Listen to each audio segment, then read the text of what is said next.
Greetings. What a pleasure to join all of you participants in the Rural Assembly. You've gathered for such an important conversation, forging new bonds of connection across your communities and across the country. Strengthening democracy, that's one of the objectives for your gathering. I'm Danielle Allen, Director of the Edmund J. Stauffer Center for Ethics at Harvard, and I feel so fortunate to join you today. Strengthening democracy is something that I've been passionate about for years. A decade ago, I used to have to shake people by the shoulders when I tried to convince them there was something wrong with our democracy, that all wasn't well, that things were going off the rails. I remember in 2013, not quite a decade ago, when Congress's approval rating was at 9%. For me, that was a flashing red alert. At the end of the day, Congress is the people's voice. The legislative branch is the first branch in any constitutional democracy. Will comes before execution, and Congress has the job of articulating the will of the people. When Congress has an approval rating of 9%, that means the people doesn't approve of its own voice. At the end of the day, that tells you constitutional democracy is broken. So I've been worried about our shared fate for quite some time, and I used to have to shake people by the shoulders to get them even to listen to me on the subject. But I was fortunate a few years ago to find a big community of fellow travelers who agreed with me that we had to rethink our democracy for the 21st century. I signed on to co-chair a commission sponsored by the American Academy of Arts and Sciences. My co-chairs were Eric Liu, who runs Citizens University, and Stephen Hines of the Rockefeller Brothers Fund. And we were joined by 35 people from across professional sectors, across academic disciplines, from cities, from the rural areas of America, and across the full spectrum of our country's ideological diversity. But what united all of us gathered to work on this commission was that we were concerned about the direction we saw things headed in our democracy. We didn't, though, just sit around in our commission meetings twiddling our thumbs and swapping horror stories about what we saw was wrong with democracy. We got out there and listened to Americans all over the country. We ran listening sessions in Maine and Missouri, California, and the Naval Academy, all over, among voters and non-voters, refugees turned citizens, newcomers to the country, those whose families have been here with long roots, descendants of tribal America. And as we went around listening and learning, we sought to understand from everybody what they saw in the democracy around them. Was it satisfying or not? And if not, what were the problems, the challenges? Did they want to participate in our democracy or not? If not, what were the obstacles to participation? Everywhere we went, we heard a similar story. Frustration with political institutions that left people feeling alienated and disempowered. Institutions that weren't responsive to ordinary people's needs and aspirations. Worries about whether people's voices were even heard, whether equality of representation was something that could be had at all. And everywhere we went, we heard people lamenting the divisiveness of our politics, the tribalization, the separation of ourselves from one another. There were the worries about the media and disinformation and those challenges. Everywhere we went, we also asked Americans what they thought they shared with other Americans. Here, the result was one for dark humor. We do share something, it turns out, but what we shared across all those conversations was a sense that we didn't share anything with one another. Everywhere we went, we heard people desperate for a bond with their fellow Americans, but uncertain such a bond existed. One participant in a listening session in Maine summed it up particularly well. He said, "We're in a vicious cycle. Our institutions don't deliver effective governance for us, and that leaves us not wanting to participate. If we don't participate, we withdraw from our civil society organizations, we don't get to know each other, and we cease to trust each other or our government. It's just a downward decline."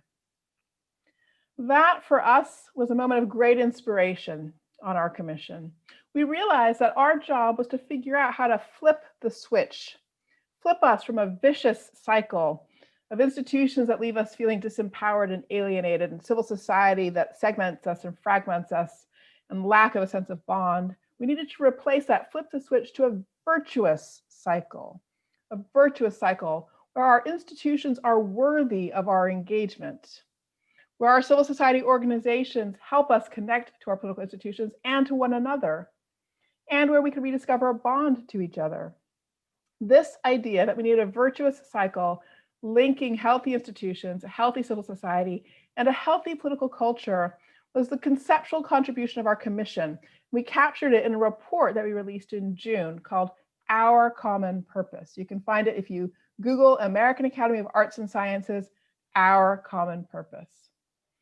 But we didn't stop with a conceptual contribution. The question we had was, okay, then great. So if a healthy constitutional democracy depends on a virtuous circle linking institutions that empower people and deliver responsive political decision-making and equal representation, linking those institutions to a healthy civil society that helps people bridge divides, and a civic culture that supports our commitment to each other.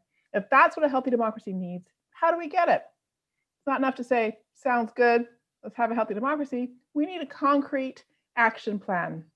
So we focused on 6 strategies, 3 in those areas of political institutions, 2 about civil society organizations, and 1 about our culture. The strategies put our faces directly in the direction of the goals I just articulated. Again, we need political institutions that empower people, and so we have a lot of specific recommendations that suggest the use of participatory mechanisms at the local level, at the municipal level, ways even of bringing more constituent participation into the work of Congress to empower ordinary citizens.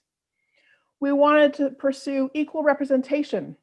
So we recommend expanding the size of the House so that the imbalance in Congress and congressional representation and the Electoral College between rural areas and urban areas is somewhat more balanced in a fair way. We wanted to be sure that political institutions are responsive to voters. And so there we argue for things like ranked choice voting and independent redistricting commissions that change the structure of our electoral system to ensure that elected officials are ready to respond to the needs of their constituents. There are a lot of specific recommendations there under the heading of what it takes to achieve empowering, responsive political institutions. With regard to civil society, first let me just explain a little bit more what that category means. When I talk about civil society, I'm talking about all of our nonprofit organizations and our for-profit organizations. All the organizations in which we spend our time in work, in play, in church, in social organizations, everything that's not a public sector organization. Now, it's important in our civil society organizations that we invest in those organizations that do the most to help us bridge our divides. So where can we find leaders who are showing the way? Take, for example, the organization called Braver Angels that really help people across boundaries of political division find a pathway together. We need to invest in leadership of that kind. We also need a media ecosystem that supports the development of common purpose in our democracy, not a media ecosystem full of disinformation. Social media, as we know it, is sort of like middle school, full of bullying and falsehoods. We need something healthier, something for adults, for mature participation in our democratic life. We need civic media, not social media.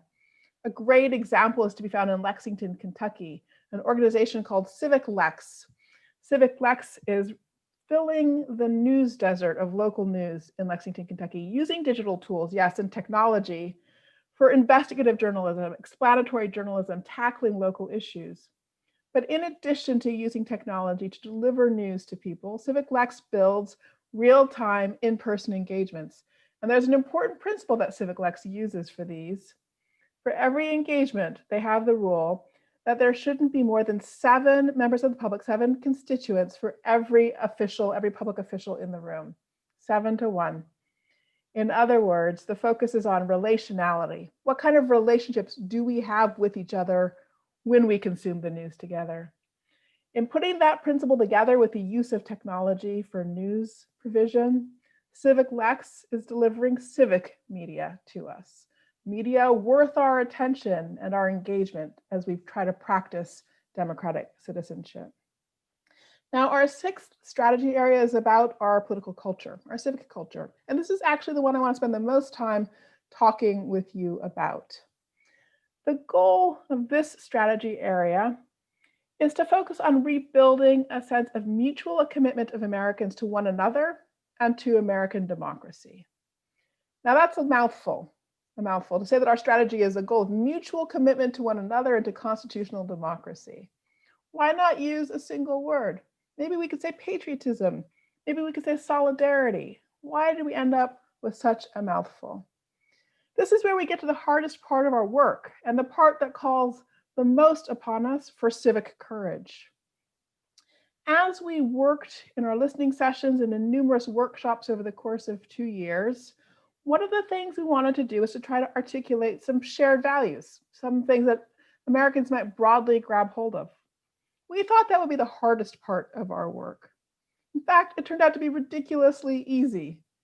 At the end of the day, regardless of where we are, we do all pretty much grab hold of ideas like liberty and justice for all, equality, rule of law, fairness, and opportunity. Those words come easy to our tongue and we can agree on them across our divides.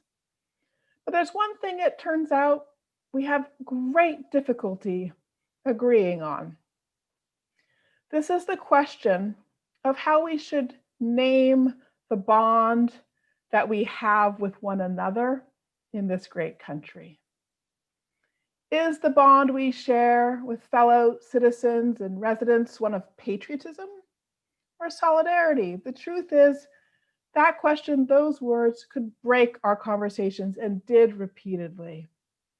Those on the right are more inclined to use the vocabulary of patriotism. Those on the left more inclined to invoke a need for solidarity. We realized that the fact that we couldn't name the bond we should have with each other was our hardest challenge. We have to rediscover what we mean to each other, what it means to have a commitment to one another, even across lines of political difference. And that takes courage. Right now, our politicians are rewarded for tribal factional behavior. In our social lives, we are rewarded for sticking close to our ideological cousins and friends. To reach out and grab a conversation or a friendship across a line of partisanship is really hard right now. It takes courage. So what's the name of the bond that we can have when we do reach out that way and forge connections with one another? We left it with a mouthful. We need to rebuild a sense of mutual commitment to one another, even despite political differences. We need to rebuild a shared commitment to constitutional democracy.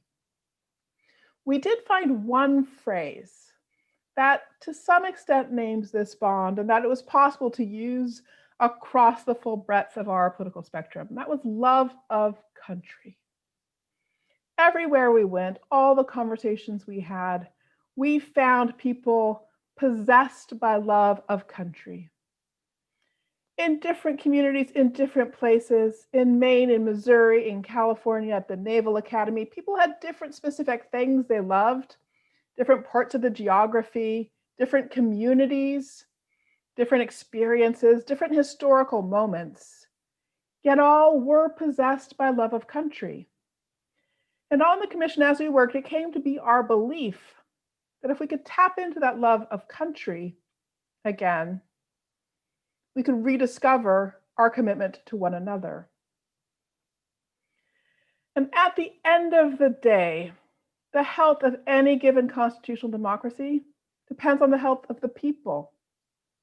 This is a place, after all, of, by, and for the people. The people exists in the bonds we can forge and form with one another. Our people in this country has been plagued for generations by division, by racial domination, by hierarchies of class.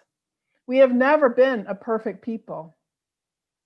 Yet here and there, In specific communities, we have forged bonds that are capable of changing the world. The civil rights movement depended on a bond among African Americans in the South first, yes, but expanded broadly to Americans of all colors and all backgrounds. Our innovation in the economy, our ability to invent and to share productivity and spread productivity, that depends on bonds of all kinds linking city and country. So now and then, here and there, we have been able to find a relationship to one another of mutual commitment. The response in World War II to that threat, the solidarity that emerged in the wake of the Great Depression as we built out resources of social support across the country, the civil rights movement. We can find these resources. Communities of faith are consistently finding these resources to assist neighbor to neighbor, building out connection and community from the small to the big. So, our bond. We all need the civic courage to look neighbors with whom we disagree, people across town with different experiences from us in the eye, and to say, you love this country. Tell me why. I love this country. Let me tell you why. And then if we can share our stories of love, different though they may be, we can start to understand each other. And of course, we share our stories of love. That's not all we do. No story of love is complete without a story of frustration. We all know that every relationship has its challenges as well as its rewards. So when you share your story of love of country with me, I need to hear your challenges too, if I'm to hear your full love of country. And you need to hear my experience of frustrations and challenges. But if we could start there with our shared love of country, I believe we can rediscover what it is we share more broadly. If we rediscover what we share more broadly, we replenish the springs of connection that make a healthy people. And indeed, if we can cultivate among ourselves the bonds of a healthy people, we stand a real chance of reinventing this constitutional democracy for the 21st century. We stand a real chance of driving forward ballot propositions on ranked choice voting, for example, and ballot propositions on independent redistricting commissions. We stand a real chance of supporting legislation that would bring term limits to Supreme Court justices and take the politics out of our judicial appointments. We stand a real chance of reining in social media giants and requiring that they use some of their advertising revenue for purposes of civic media, supporting the infrastructure of civic media. We stand a chance of experimenting with each other in how we tell our shared American story, our history. We fight so much about whether or not to narrate the gory version of enslavement and Native American genocide or the glory version. But if we can renew the springs of commitment to one another, we stand a chance of experimenting our way into a shared story where we integrate with clear eyes the bad and the good in American history.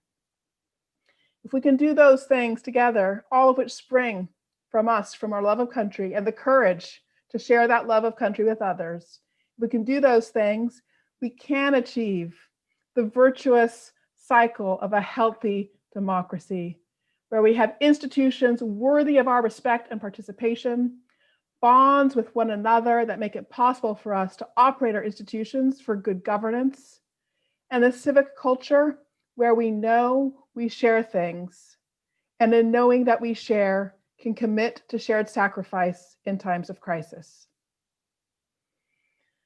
I was so fortunate to have the chance to serve on the commission that generated the report, Our Common Purpose. I really commend the report to you. If I could ask for nothing else, I would ask simply that you find the report and find a book group or a club or a civic association and read it together, and take the moment to find people with whom you disagree and invite them into a space where all of you together share your stories of love of country. Good luck to you in the Rural Assembly. May your conversation lift up your spirits and rejuvenate the springs of health for our democracy. Take good care.